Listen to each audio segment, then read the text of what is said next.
Assalamualaikum warahmatullahi wabarakatuh. Saya Desi Prawita dari Prodi Keperawatan. Saya akan menjelaskan tentang tindakan keperawatan pada gangguan kebutuhan aktivitas, melatih room, dan memberikan obat sesuai terapi. Definisi: mobilisasi adalah kemampuan seseorang untuk bergerak dengan bebas. Imobilitas adalah suatu keadaan ketika individu mengalami atau beresiko mengalami keterbatasan gerak fisik. Tujuan mobilisasi adalah 1. Mengekspresikan emosi dengan gerakan nonverbal. 2. Pertahanan diri. 3. Pemenuhan kebutuhan dasar. 4. Aktivitas hidup sehari-hari. 5. Kegiatan rekreasi. Joint mobility. Joint, sendi, pertemuan dua tulang. Ototic, menempel pada sendi, pergerakan. Rentang gerak adalah jumlah maksimum gerakan yang mungkin dilakukan sendi pada salah satu dari 3 potongan tubuh: sagittal, frontal, dan transversal. Tipe aktif dan pasif. Ini adalah garis potongan pada tubuh. Potongan sagittal terdiri dari fleksi dan ekstensi, yaitu jari-jari tangan dan siku, dan hiperekstensi pinggul. 2 adalah potongan frontal, yaitu abduksi dan adduksi, lengan dan tungkai, dan eversi dan inversi adalah kaki. Potongan transversal adalah pronasi dan supinasi tangan, rotasi internal dan eksternal lutut. 3. Dorsofleksi dan plantarfleksi kaki. Faktor-faktor yang mempengaruhi mobilitas. Yang pertama, pertumbuhan dan perkembangan. Umur dan perkembangan mempengaruhi postur tubuh, proporsi tubuh, massa tubuh, dan pergerakan tubuh. 2. Kesehatan fisik.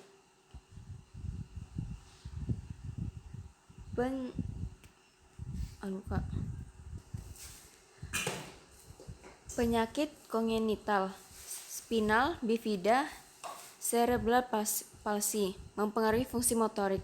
Penyakit sistem saraf, Parkinson, multiple sclerosis, CVE.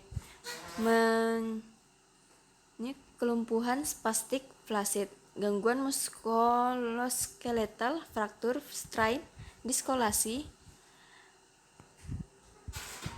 menyebabkan gangguan mobilisasi. Penyakit kronik, COPD, CHF, angina, menyebabkan intoleran aktivitas. Kesehatan mental, gangguan mental pada seseorang juga dapat mempengaruhi pola mobilitasnya. Contoh, PS depresi. Nutrisi, malnutrisi menyebabkan kelemahan dan risiko terkena osteoporosis. Sedangkan obesitas juga dapat mengganggu pergerakan, postur tubuh, dan keseimbangan. Nilai dan perilaku. Perilaku dan kesadaran seseorang akan kesehatan akan mempengaruhi kebiasaannya untuk berolahraga. Faktor eksternal, kebiasaan dalam keluarga, keuangan, suhu udara yang panas, fasilitas olahraga berpengaruh pada pola mobilitas seseorang. Latihan rentang gerakan. Yang pertama, flexion, menggerakkan dagu menempel ke dada. Extension, mengembalikan kepala ke posisi tegak. Hiperekstensi, menekuk kepala ke belakang sejauh mungkin. Fleksi lateral, memiringkan kepala sejauh mungkin ke arah setiap bahu. Rotasi, memutar kepala sejauh mungkin dalam gerakan sirkuler.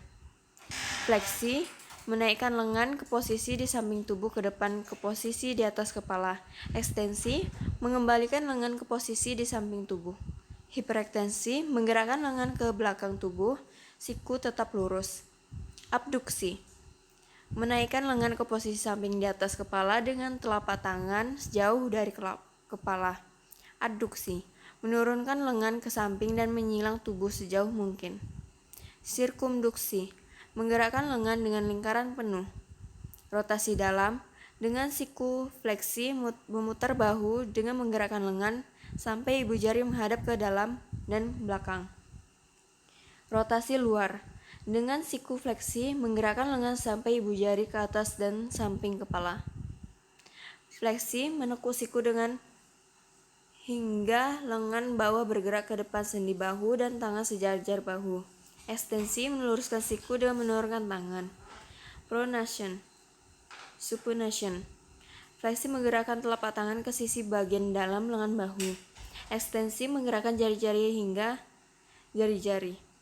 Tangan dan lengan bawah berada dalam arah yang sama. Hiperekstensi, membawa permukaan tangan dorsal ke belakang sejauh mungkin.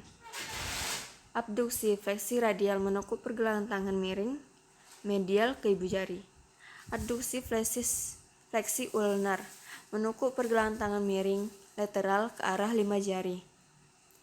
Fleksi, membuat genggaman. Ekstensi, meluruskan jari-jari tangan. Hiperekstensi, menggerakkan jari-jari tangan ke belakang sejauh mungkin. Adduksi, merapatkan jari tangan. Abduksi, meregangkan jari-jari tangan yang satu dengan yang lainnya. Fleksi, menggerakkan ibu jari menyilang permukaan telapak tangan. Ekstensi, menggerakkan ibu jari lurus menjauh dari tangan. Abduksi, menjauhkan ibu jari ke samping. Adduksi, menggerakkan ibu jari ke depan tangan. Posisi, menyentuh ibu jari ke setiap jari tangan yang sama. Gerakan kaki. Fleksi, menggerakkan tungkai ke depan dan ke atas. Ekstensi, menggerakkan kembali ke samping tungkai yang lain. Hiperekstensi, menggerakkan tungkai ke belakang tubuh. Abduksi, menggerakkan tungkai ke samping menjauh tubuh. Adduksi, menggerakkan tungkai kembali ke posisi medial dan melebihi, jika mungkin. Rotasi luar, memutar kaki dan tungkai menjauhi tungkai lain. Sirkumduksi, menggerakkan tungkai melingkar. Fleksi, menggerakkan tumit ke arah belakang paha. Ekstensi, mengembalikan tungkai ke lantai. Dorsofleksi, menggerakkan kaki sehingga jari kaki menekuk ke atas. Eversion, memutar telapak kaki ke samping luar. Intervention, memutar telapak kaki ke samping dalam. Fleksi, melengkungkan jari kaki ke bawah. Ekstensi, meluruskan jari kaki. Abduksi, meregangkan jari kaki satu dengan yang lain.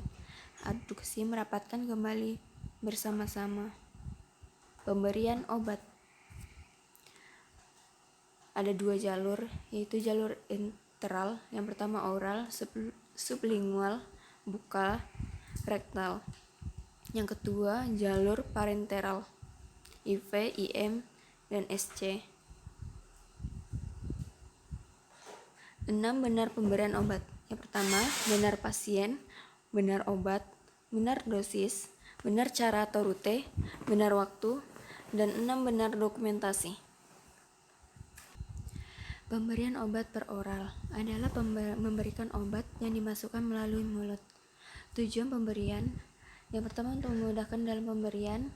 Kedua, proses reabsorpsi lebih lambat sehingga bila timbul efek samping dari obat tersebut dapat segera diatasi. 3. Menghindari pemberian obat yang menyebabkan nyeri. 4. Menghindari pemberian obat yang menyebabkan kerusakan kulit dan jaringan. Pemberian obat via anus atau rektum merupakan cara memberikan obat dengan memasukkan obat melalui anus atau rektum dengan tujuan memberikan efek lokal dan sistemik. Tindakan pengobatan ini disebut pemberian obat suppositoria yang bertujuan untuk mendapatkan efek terapi obat, menjadikan lunak pada daerah feses dan merangsang BAB. Cara kerja: yang pertama, mencuci tangan dan gunakan sarung tangan. Yang kedua, buka pembungkus obat dan pegang dengan kain kasah. 3. Oleskan ujung pada obat suppositoria dan dengan pelicin. 4. Regangkan glutea dengan tangan kiri, kemudian masukkan suppositoria dengan perlahan melalui anus, sphincter anal interna, dan mengenai kurang lebih 10 cm pada orang dewasa dan 5 cm pada bayi dan anak. 5. Setelah selesai, tarik jari tangan dan bersihkan daerah sekitar anal dengan tisu. 6. Anjurkan kalian untuk tetap bed atau miring selama kurang lebih 5 menit. Setelah selesai, lepaskan sarung tangan ke dalam bengkok. Pemberian obat melalui vagina merupakan cara memberikan obat dengan memasukkan obat melalui vagina yang bertujuan untuk mendapatkan efek terapi obat dan mengobati saluran vagina dan serviks. Obat ini tersedia dalam bentuk krim dan suppositoria yang digunakan untuk mengobati infeksi lokal. Cara kerja: yang pertama, vulva vaginal. Yang kedua, masukkan obat ke vagina. Masukkan obat perlahan-lahan ke dalam vagina sejauh mungkin sampai menyentuh fornix posterior sampai klien diminta untuk menarik nafas panjang. Yang ketiga, masukkan obat ke vagina. Masukkan obat perlahan-lahan ke dalam vagina sejauh mungkin sampai menyentuh fornix posterior sambil klien diminta untuk menarik nafas panjang. 4. Mengeluarkan jari dalam vagina. Keluarkan jari dengan perlahan, kemudian bersihkan daerah sekitar labia agar ibu merasa nyaman. Anjurkan klien untuk tetap terlentang kurang lebih 10 menit agar memungkinkan obat diabsorpsi ke dalam mukosa vagina. Ini adalah contoh pemberian obat.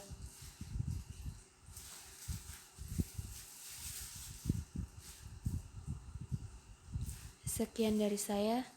Wabillahi taufiq wal hidayah. Wassalamualaikum warahmatullahi wabarakatuh. Terima kasih.